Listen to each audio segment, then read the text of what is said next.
네, 오늘 아침 동아일보 보니까 유엔이 만든 대북 제재안 초안 원문을 공개했더라고요. 근데 거기에 눈에 띄는 사람들과 기관들이 있는데 관련된 얘기, 그동안 공개되지 않았던 얘기 점검해 보겠습니다. 자, 군수공업부라는 것이 굉장히 중요한 노동당의 조직인데, 자, 이 부장 제재 대상으로 삼은 것 좋습니다만 허수아비에 가깝다는 지적이 나오고 있는데 어떤 얘기인지 나눠보겠습니다. 자, 김정봉 교수님, 자, 누구길래 그렇습니까? 네, 현재 작년 12월 달에 네. 김정은이 당 군수공업부장으로 리만건을 임명을 했습니다. 네. 그러니까 벌써 작년 12월 16일 날 김정은이 4차 핵실험을 이제 결심을 하고 한 상태이기 때문에 리만건을 임명했을 때는 이 리만건이 전직이 평안북도 도당 책임비서거든요. 자, 지금 김정은이 타고 있는 참매 1호라는 전용기 안에 있는 모습인데 이 안에 바로 이번에 허수아비라고 지금 평가받고 있는 이만건이 모습이 잡혔죠. 저 사람이군요. 네. 그러니까 별로 네. 이 핵무기 개발하고 이 미사일 개발하고 상관이 없는 사람입니다. 네. 그래서 강관일, 홍경칠, 홍준모 이런 군수공업부 부부장들이 이 부부장들이 오히려 이 핵무기 개발에 직접 연관이 된 사람인데 이 세 사람 이름은 빠지고 네. 이만건만 들어간 것은 좀 네. 뭘 좀 헛짚은 거 아닌가 생각이 듭니다. 자, 그러니까 작년 12월이에요. 진짜 묘한데요, 타이밍이. 핵실험과 미사일 발사 실험하기 직전에 이만건 이 사람을 군수공업부장으로 임명하라고 김정은이 딱 지시를 했거든요. 그렇죠? 네. 그런데, 네. 그러니까 원래 이만건 전임자는 김춘섭이고 또 그 사람 전임자는 네. 박도춘인데 네. 그다음에 또 박도춘 전임자는 전병호입니다. 네. 그러니까 제일 핵심 인물이 전병호, 박도춘이고 네. 박도춘 밑에서 이제 군수공업부장 했던 게 주규창인데 네. 이렇게 세 사람이 사실은 제일 핵심 인물이고 네. 리만건은 그냥 허사비로 임명을 한 것 같고 네. 그다음에 그 밑에 있던 원래 세 사람 밑에서 네. 끊임없이 핵무기 개발하고 미사일 개발했던 강관일, 홍영칠, 홍승무가 네. 바로 이 주범들입니다. 주범들인데 세 사람은 쏙 빠지고 12월 달에 임명된 이만건이만 제대 대상된 것이 이건 뭐 문제가 있지 않나 이런 생각이 듭니다. 근데 그러면요.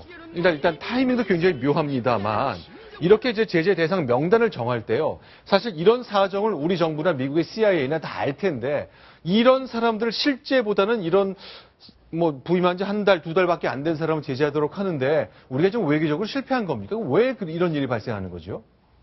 글쎄요, 이 사정이 내가 볼 때는 네.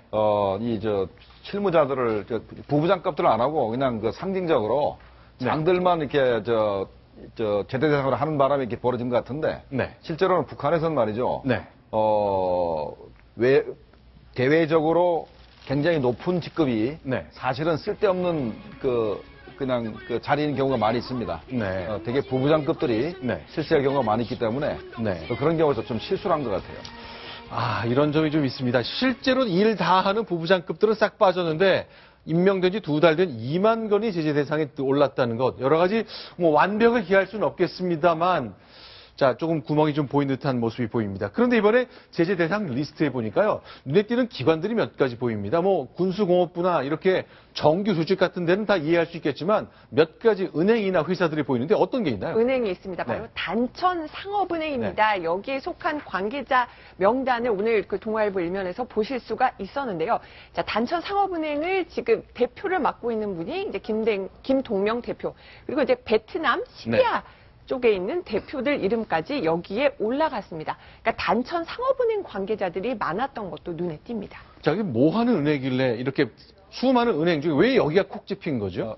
제가 볼 때는 네. 단천 상업은행이 네. 북한 군부 산하의 거래은행인 것 같고, 네. 그다음에 저 은행에서 바로 북한의 무기 수출 대금을 회수해서 네. 북한으로 송금하고 또 북한이 무기를 일부 또 수입을 합니다. 네. 그러니까 핵무기나 미사일을 개발하기 위해서는 고강도 모래의 강이라고 해서 네.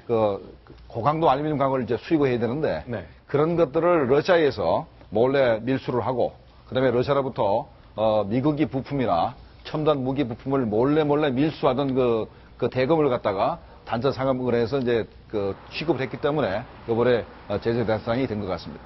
자, 이런 은행들요. 이제 뭐 주로 이제 당연히 평양의 주요한 거점이 될 것 같은데 단천이라는 곳이 지방의 지명인데 그런 이름이 활용된 은행이 굉장히 은밀한 일을 했었던 거군요.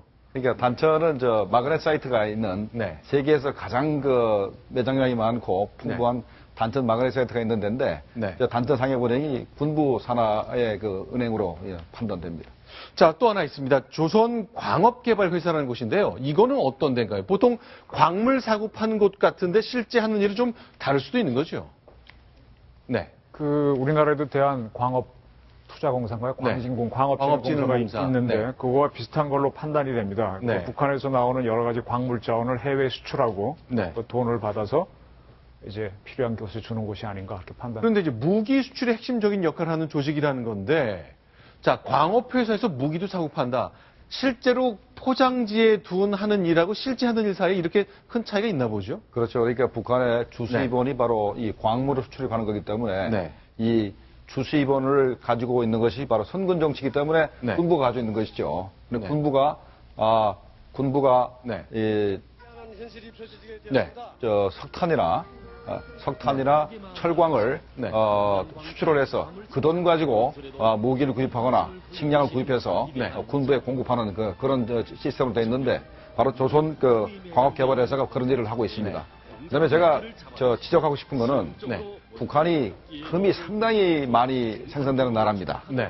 그러니까 우리 개화기에 우리 1900년대 초기에 수많은 그 외국인들이 와가지고 운산 그 금광이라든가 이런 금강을 그 개발해서 많은 돈을 벌고 했는데 노다지란 말이 나온 게 그때 나온 거 아닙니까? 그렇죠. 노우터치가 노다지가 됐다고. 네. 그 많은 금광이 전부 다 이 평안남도 이 근처에 그 많은 그 금광에서 나오는데 바로 이 북한이 무기를 수출입하기 위해서 네. 구입하기 위해서 엄청나게 많은 그 금을 갖다가 네. 밀매를 합니다. 밀매. 그러니까 정상적으로 북한의 무역 통계에 안 잡히고 자기네가 필요한 그 무기를 살 때는 바로 금을 가지고 와서 금은 거의 현금화 같기 때문에 이렇게 지금 거래를 해왔는데 바로 조선광업개발회사가 이렇게 제재 대상이 된 것은 바로 네. 그런 복합적으로 무기 때문에 이렇게 제재 대상이 된 것 같습니다.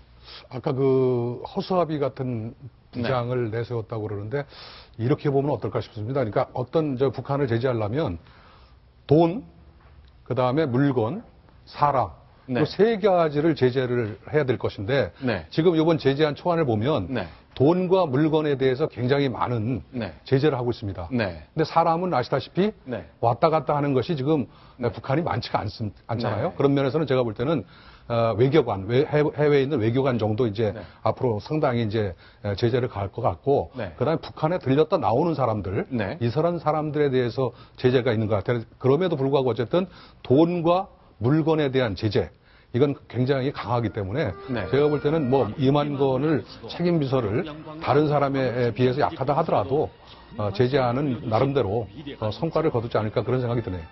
자, 그런데 이제 걱정하는 것이 이런 구멍들도 없을 수가 없으니까 이렇게 생겨난 건데, 꼼수를 부려서 유엔 제재를 피하는 방법에 대해서도 연구가 많이 되는 것 같은데요. 이런 게 있다면서요. 중국이나 러시아에 은퇴한 과학자를 데려다 이것저것 일을 시키면 뭐 항공료 안 준다 하지만 다 만들 수 있고 뭐 그렇다면서요.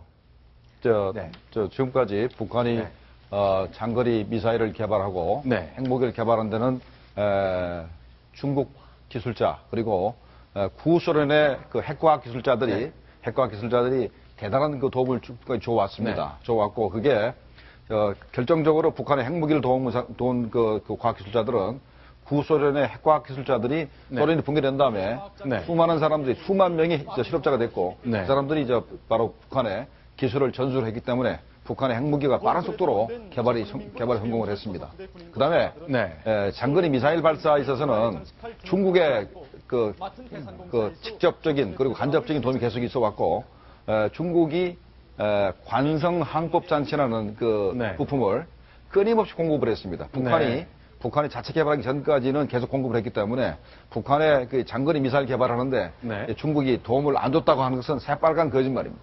자, 그럼 지금 보시는 것 평양의 거리와는 어울리지 않을 정도로 굉장히 고급스러워 보이는, 적어도 외관상 저래 보이는 건데 과학자 거리라고 만든 건데 다 저런데 유치한 외국인 은퇴한 원로 과학자들 다 보여주고 살게 하고 그런 거죠. 네, 그렇게 합니다. 그 전에 제가 공작을 취재할 때 보니까 네. 이렇게 하더만요. 일본이 기술이 가장 발달했습니다. 네. 정년 퇴임하신 사람들이 있으면 그분들을 그분들이 이렇게 중국이나 가게 되면 코컴에 걸릴 수가 있습니다. 네. 따라서 관광 비자로 오시라 그러면 옵니다. 네. 와가지고 그 기업체에 어디 가가지고 코치를 좀 해주면서 약간의 체재비를 주죠. 네. 그러면서 들락날락 거리면서 결국은 설계도까지 그리게 합니다. 갖고 네. 나오게 하는 게 아니라 그리게 하는 거죠. 그래서 그걸 그리면은 네. 중국 기업에서 그걸 약간의 돈을 받고 북한에 판매합니다. 네. 일종의 스리쿠션 방법인데 거기에 개입했던 조철영 출신의 우리 탈북자가 한번 우리는 이렇게 공작을 한다. 네. 아무리 제자를 해도 다 중국을 무대로 해가지고 한국 기술자까지도 불러올 수 있다는 거죠. 그럼 그 사람은 뭔지도 모르고 기술을 더 제공하는 거죠. 자, 그런데 일단 그러니까 돈줄 쥐는 것, 뭐 돈이 된다면 트럭 한 대라도 북한에 넣을 수 없다는 얘기가 나올 정도로 강하게 하고 있습니다만 이 밀수라는 방법을 통해서는 이제 북한 외교관들이 계속 달러를 본국에 송금하고 있잖아요. 최근에 적발되고 그런 것도 있다면서요? 네, 맞습니다.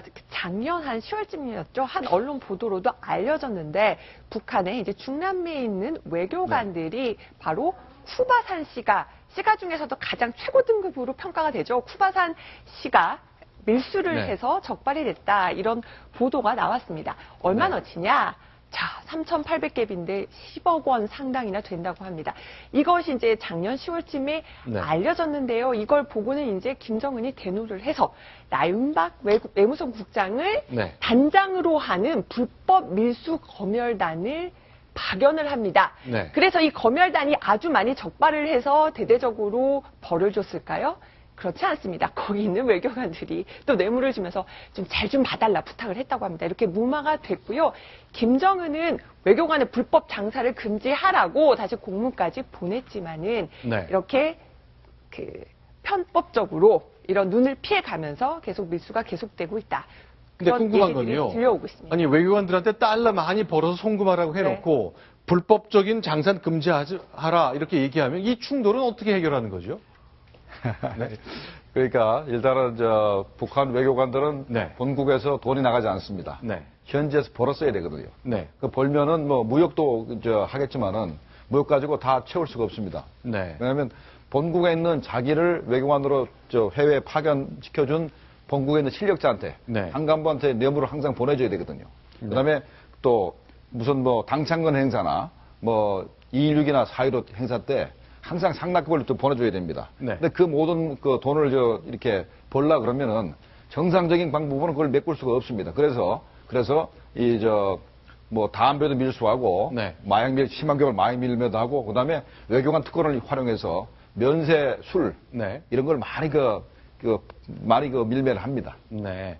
자, 어쨌건 돈줄 쥐는 건 이제 시작입니다. 중국이 과연 어떤 태도를 취할지, 그 구멍을 어떻게 막아낼지에 따라 많은 것이 달라질 겁니다. 자, 중국의 생각 조금 더 들여다보겠습니다. 두 번째 소식 점검합니다.